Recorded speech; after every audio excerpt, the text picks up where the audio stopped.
I want to show you where the Nazi propaganda ministry used to be, what's left of it, what isn't, and talk about the propaganda minister himself, Dr. Joseph Goebbels, and his grisly end. Let's get into it. The Nazi Ministry for Propaganda and Popular Enlightenment was founded on the 13th of March 1933. Hitler had only come to power on the 30th of January. This was quick, and it was situated in Wilhelmstrasse, in what was known worldwide as the heart of the German government, in an important space. So how did that come to be? How did Joseph Goebbels take over? Let's have a look at these kind of early fundamental questions. Now, the Wilhelmstrasse today doesn't look so beautiful. Quite a lot of 80s East German apartments there, but it used to be filled with beautiful 18th century palaces. In the early 18th century, only the second of the Hohenzollern dynasty had become Prussian king. His name was Frederick William. He was better known, though, as the soldier king. He liked the idea of the military and training his soldiers and so on. He was also a bit of a tyrant at home, tried to kill his own son a couple of times. He would go on to become Frederick the Great, but that's a story for another time. He was also very, very frugal. He sold off a lot of land and churches and art and things like this. He wasn't one of those kings who surrounded himself with finery, but he wanted a street that would impress. And so he basically told his wealthy friends, "You're going to build some really nice buildings on a street named after me." That's the Wilhelmstrasse, and of course he would protect those buildings by moving the city wall just west of them, and there you go, we now have a new prestigious part of Berlin on what used to be the western edge of the city, but we'd say very much is the center of town today. Over the years, many of these buildings would become government ministries. The Reich Chancellor's office would be there, that was Bismarck's office. The Foreign Ministry was there, the Prussian War Ministry, and then under the Nazis, the new Reich Chancellery would be built there, the Luftwaffe or Air Force Ministry. They would take over a couple of buildings that would become the headquarters of the SS and Gestapo and other similar institutions. And the propaganda ministry was kind of a mix of both of these ideas. The original building in which the Ministry for Propaganda and Popular Enlightenment sat was a palace from the 1730s called the Ordenspalais. But over the years, it would be expanded. There was particularly a big expansion in 1940, which was built in the very typical kind of simplified neoclassicist style with a lot of straight lines, a lot of grey stone, supposed to look symmetrical, powerful, a building that was at the same time both modern but also harking back to the Greeks and the Romans. And you can actually still see that today. It's not on the Wilhelmstrasse side, it's around the back. You can also see where bullet holes used to be, where they've been patched up. And if you do go around to the Wilhelmstrasse side, you can have a peek into the courtyard and see some of that architecture as well. That said, in my opinion, it looks basically the same as the Air Force Ministry down the road, which was more impressive, was a kind of purpose-built building rather than an annex or an extension. Although I'm sure Mr. Hermann Goering would have agreed with me on that and held it over Joseph Goebbels. Those two were kind of frenemies, I think we should say. But how did Goebbels reach a position of power? He doesn't cut the kind of figure that we would expect to kind of fly high in the Nazi Party. He's born at the end of the 19th century, so he's the perfect age to go and fight in the First World War, but he doesn't. He has a minor disability, what's known as a club foot. He doesn't have to go and do his military service and fight for his country. And I bring that up because the kind of people like him that joined the Nazi Party in the early days, well, a lot of them were former soldiers. They were angry. They'd been told that they'd failed their country. The Nazi Party, founded in 1919, Hitler would become the leader quite soon after. They went to these young men and basically said, you weren't the problem. You're a hero. We had the strongest military in the world. The only way we could have lost that war is that we were cheated. You were cheated. But you can fix that problem. We can fix that problem. Join the party. Wear the brown shirt. Wear the swastika. Pay money to be part of that party, part of that club. These angry young men could go out onto the streets and march and sing together and literally fight. Fight communists, fight Jews, and in their minds, restore order, restore greatness to Germany. Goebbels was certainly swept up in that kind of romantic vision of becoming a soldier, becoming a savior, but he always had a chip on his shoulder. He always had something to prove. Because of this club foot, for one reason, because he was something of a frustrated artist as well. He'd wanted to become a writer. He'd never managed to get anything published. And from what I understand, from what I've read, other Nazis didn't like him. They thought this guy was a bit of a bug-eyed freak, a weirdo. I don't think he had a lot of friends. In fact, he did write extensive diaries, and I do remember at one point reading that he'd written, I have no friends, nobody likes me. He was eventually made a Gauleiter. Now, the Nazis had divided the country up into different regions called Gau or Gaus, and he became Gauleiter, so regional leader for Berlin. This was early 1926, which was also around the time that he met the party leadership for the first time, Adolf Hitler. And the story goes that he was quite skeptical of Adolf Hitler, actually, until they first met. And then the birds begin to sing. I don't know. I really think, from what I understand, this guy pretty much fell in love with him. It may not have been a romantic or erotic love, but he would adore Adolf Hitler for the rest of his life. He would become perhaps not the most sycophantic. He was one of the people who could stand up to Hitler, but somebody who wanted to be at his side at all times,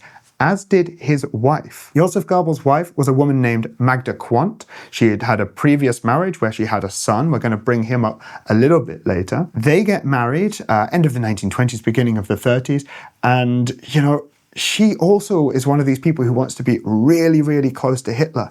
And the thinking is that they could both use their positions within the party, and certainly she had a lot of money, to get close to the leader. And Hitler was at their wedding. In fact, if you look at a photo of their wedding, you can see Adolf Hitler walking behind the newlywed couple. This must have been the source of great joy and great pride for Goebbels, somebody who was somehow always looking for acceptance. Joseph and Magda Goebbels would go on to have quite a turbulent relationship. Monogamy certainly isn't their thing. There's lots of stories of them going off and sleeping with whoever they want, whenever they want, but they do have 6 children, 5 daughters and 1 son, all named beginning with a letter H in honor of Adolf Hitler.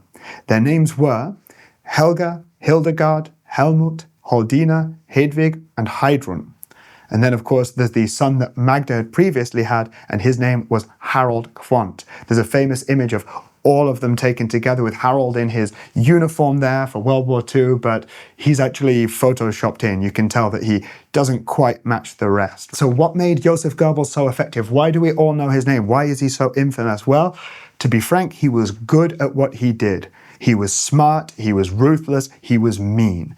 In the middle of the 1920s, as the Gauleiter of Berlin, he was good at getting those young brown shirts out, at getting the Nazi message out. He founded a newspaper called Der Angriff that also at one point would have its headquarters on the Wilhelmstrasse. He sent trams through working class districts of Berlin emblazoned with Nazi propaganda, with anti-Semitic messages.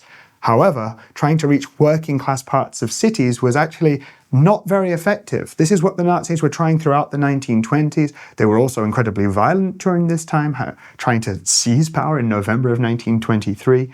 But they eventually found out that, frankly, left-wing populations, like large groups of workers in a big working class city like Berlin, and also educated people, which were more often than not found in large quantities in cities, they weren't voting for the Nazis. And so it's under Goebbels that they changed tack in the early 1930s.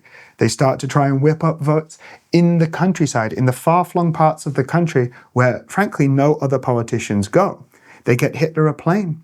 Hitler looks wealthy, powerful, successful. He travels to parts of the country that the other politicians don't go to, and he talks to people and he listens to people. Or at least that's the message. He basically talks at people. He promises them whatever they want. He's the only politician that bothered to talk to them, and so they have a relationship with him. They think that he is great. This change in tactic, which is not only because of Goebbels, is incredibly effective. Throughout the early 1930s, the Nazis become the largest political party in this country. People do vote for them, but they don't ever vote them into power objectively as just one party. They never get 51% of the vote. In fact, they top out at around 37% at the beginning of 1932 and sit on around 33 to 35% by the end of the year. But a backroom deal will be made and Hitler will become Chancellor by the end of January 1933. After that, we have the Reichstag fire at the end of February.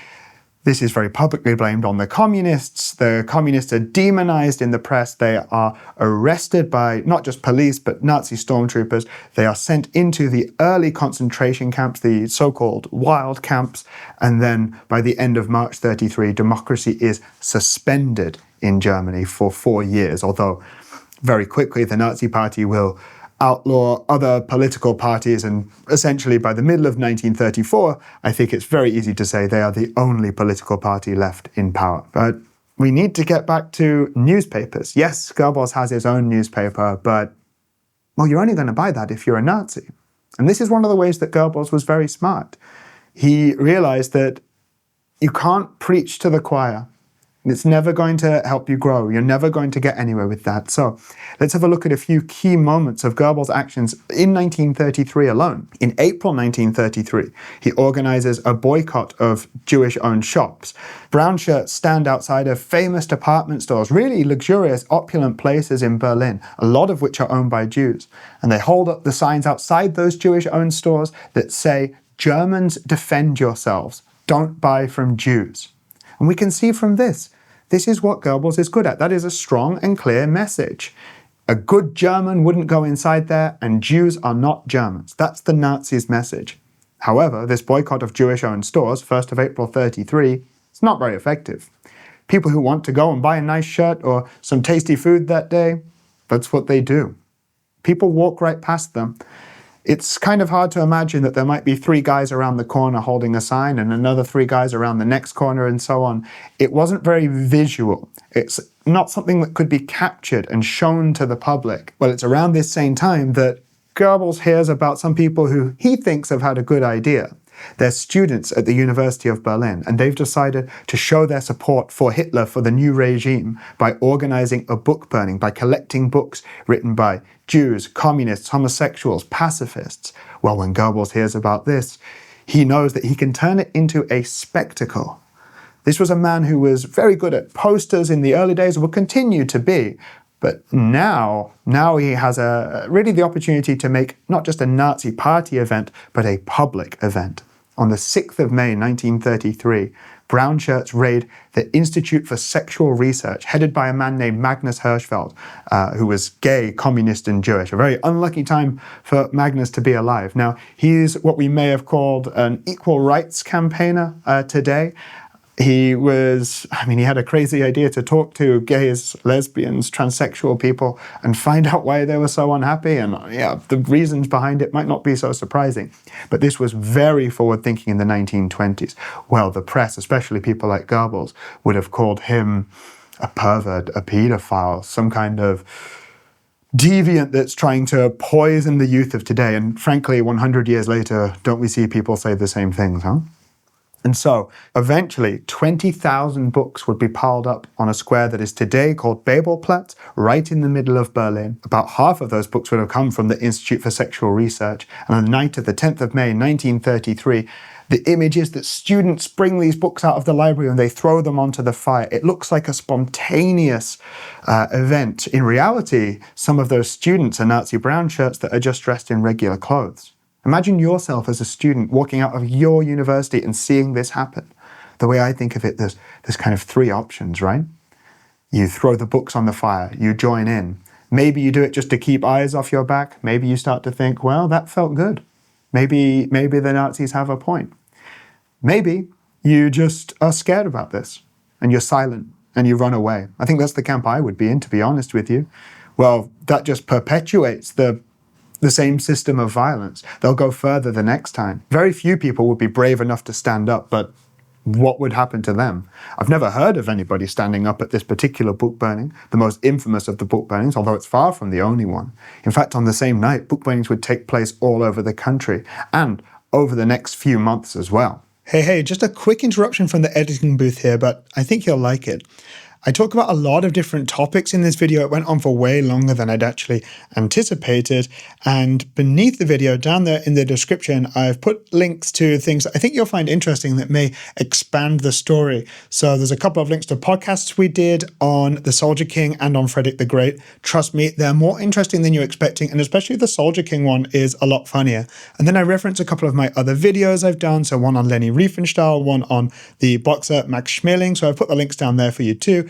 And then there's one more link that would really help me out, which is the link to the Patreon. I produce so much stuff, and if you want to help me produce even more, if you like it and if it's entertaining, then you can support it. All right, back to the story of Joey Goebbels. The next big important moment when it comes to the history of Goebbels is September 1933, the founding of the Reich Chamber of Culture. If you were a journalist, a creative, an artist of some kind, if you were an author, then you have to join the Reich Chamber of Culture. But of course, Jews aren't allowed to join. Other undesirables aren't allowed to join. And so they're not allowed to work in these fields whatsoever. They are effectively silenced. And this is less than a year into the regime. In fact, as the regime continues, Goebbels will effectively become the chief censor in Germany. Everything that's published will have to go through his office. Every movie, every book, every newspaper. In fact, when it comes to newspapers, by the middle of the 1930s, the Nazis have effectively taken over pretty much all of them. Where there would have been a plurality of journalists and editors, now, well, you have to be a member of the Reich Chamber of Culture. That doesn't mean that you're into it, but it means that, well, you're being watched somehow, you're being policed. The way that newspapers worked at this time was, as an editor, you would get a letter in the morning from the Ministry of Propaganda and Popular Enlightenment telling you, well, this is the news, write it up how you want to. That means that for citizens of Nazi Germany, there was still the illusion of the old newspapers, of this kind of free press. And occasionally, Goebbels would allow certain critical-ish opinions into the press as well. And all of this kind of created an illusion of normality. Goebbels and his press had to tell people what was happening with the rehabilitation centers. So people aren't being disappeared off to horrible sites of slave labor. No, these are dangerous people, communists who tried to take over our country with the Reichstag fire. They are being re-educated and they will become good citizens like you. Now, of course, when it comes to the concentration camps, stories would get out. Thousands of people worked there, people were released. The idea is that people did actually know what was happening inside of them, so that they would work as a threat, the ultimate threat. You know you don't want to end up there, so you better do what the party wants you to do. I hope that this is building an image for you of what life must have been like as a citizen of Nazi Germany, under the power, under the influence of Goebbels. Now, of course, at this time, a lot of people would go to watch movies. This was the only way to get this kind of exciting visual entertainment, and Germany was so far ahead of other countries in the 1920s and early 30s. The Nazis, of course, inherit that, but they push any dissenting voices out of the movie industry. There's still a lot of talent in this country, though, and they still produce a lot of movies, but now they Goebbels literally takes them to the Kaiserhof Hotel next to his ministry, people like leaders in the industry, and he tells them this is how movies are going to be made now. They have to adhere to this kind of nationalistic spirit, to the Nazi message. What he doesn't want, though, is lots of movies to be made about young Nazis fighting communists, being cut down in their prime, because again, this is preaching to the choir. He likes big historical epics, the kind of movies that are made so that people can take their mind off of things, not think about the world too much. Things that kind of have a happy ending and leave them feeling good at the end of it, but with some subtlety stuck in there. The bad guy is always Jewish, this kind of thing. Of course, the most well-known movies that were made at this time completely contradicted this. This would be Triumph of the Will, made by Leni Riefenstahl, and her movie then Olympia, documenting the 1936 Olympic Games as well. These are really, especially when it comes to Triumph of the Will, overt propaganda, and were weirdly popular outside of the country as well. And there was a bit of a fight, bit of a struggle between Riefenstahl and Goebbels as well, which is, to be frank, very typical of Hitler's leadership style, to give people certain overlapping competencies, have them fight it out, and have, you might say, the best, or rather, frankly, the most ruthless rise to the top. In fact, Goebbels' propaganda ministry will be making movies right up until the end of the regime. There's a huge epic made at the end, Kolberg, which is supposed to celebrate this great Germanic victory over Napoleon's forces and spur Germans on right at the end of the Second World War, which was, of course, utterly pointless. The war was really already over by this point. When it comes to modern media, though, what Goebbels really understood was the power of being in people's homes in the most personal way possible. He understood the power of radio. When the Nazis came to power, the country with the most radios per person in the world was, perhaps unsurprisingly, the United States of America. Well, by the end of the 1930s, it was Germany. Under Goebbels, the Nazis had built a cheap radio, simple to make, called the Volksempfänger, or the People's Receiver. Now, when I say cheap, it would cost a pretty penny in today's money. It's like going out and buying perhaps the latest and greatest smartphone, so certainly a purchase people would have to think about, but something that had now entered the price bracket of normal people. And of course, the Nazis would shout out about this. They would let people know that they are enabling them to improve their lives, be part of society by having these kind of live events, live music, live news inside of their homes. You can imagine this would, feel good for quite a lot of people, feel like a step up in the world. The Nazis would also make sure to put them in public spaces and to have giveaways of the People's Receiver as well. And there was an added benefit to its cheap construction, which was it actually could only access a very narrow frequency band, which would mean that most people would not be able to tune into foreign radio broadcasts. Because, of course, when the Nazis had come to power, many people, particularly on the left, had fled the country.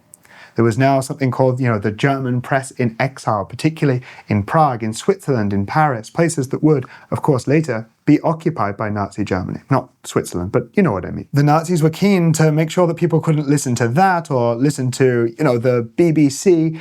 And yeah, it's kind of, I don't know if it was the intent behind the Volksempfänger. I think it's rather a silver lining for the Nazis, but certainly it worked. Goebbels also wasn't afraid to put himself front and center. Of course, we think of Hitler giving all these speeches and so, but Goebbels would do it occasionally as well.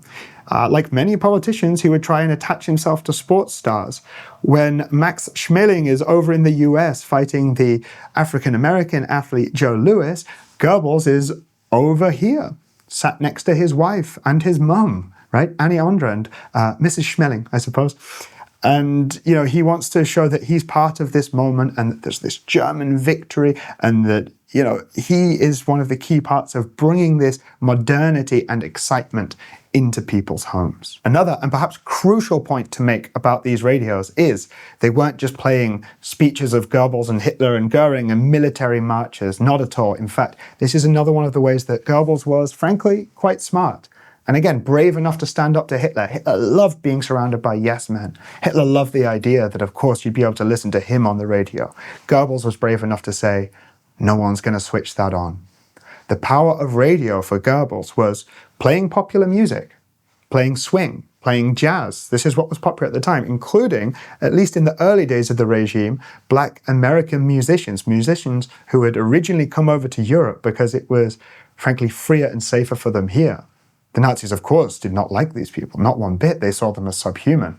But play that popular music, because if you put that swing or jazz on in your home, well, by the time it's finished and Hitler starts to speak or the news starts to come on, pounding out that Nazi message, people will listen to it. He knew, frankly, the power of being subtle. He wasn't always subtle, don't think that that's what I'm saying, but he knew the power of it and he was good at it. Being good at his job, of course, was useful in the early days of World War II. Nazi Germany invades Poland, they take half of Poland. They actually end up having a friendship parade with the Soviet Union towards the end of 1939. How that will change a couple of years later. They start to take over Denmark and Norway and France and Belgium and so many other countries across Europe as well. This idea that the Nazis were going to return Germany to greatness, for a while, for some people, probably looked quite true. But of course, war means young men coming home in boxes. If that's your brother, husband, father, what can the propaganda minister do to spin that? Make that sound good. When Germany starts to lose the war, in 1943 when the Soviets start to fight back, in 1944 when the Allies land in France, when America starts to move up through Italy, when Germany is winning, according to the press, closer and closer to home, fewer people are going to be inclined to trust the propaganda minister, to trust the news. Still, there was one way that Goebbels could spin things during the war to the way he would have liked. When the Allies start to bomb Germany, when they switch in 1943 to bombing civilian populations because they can't hit the military targets that they want to, well, the message from Goebbels is, look at the Brits, look at the Americans. They will burn your children in their homes, in their sleep, in their beds. This is the kind of evil that we're fighting against. For the Allies, they wanted, of course, the bombing raids to turn the German people against the Nazi government. It didn't work. It allowed them to dig their heels in. Goebbels would have one last kind of hurrah with this, if you will, when Dresden was bombed, completely pointlessly, completely indefensibly, right at the end of the Second World War. Maybe if you've heard about the Dresden bombings before, you have a number in your head of how many people were killed. Quite often people will say it's between 200,000 and 250,000. Well, Goebbels knew that if he wanted people to kind of dig in their heels, then adding a zero to the end would make it sound more impressive.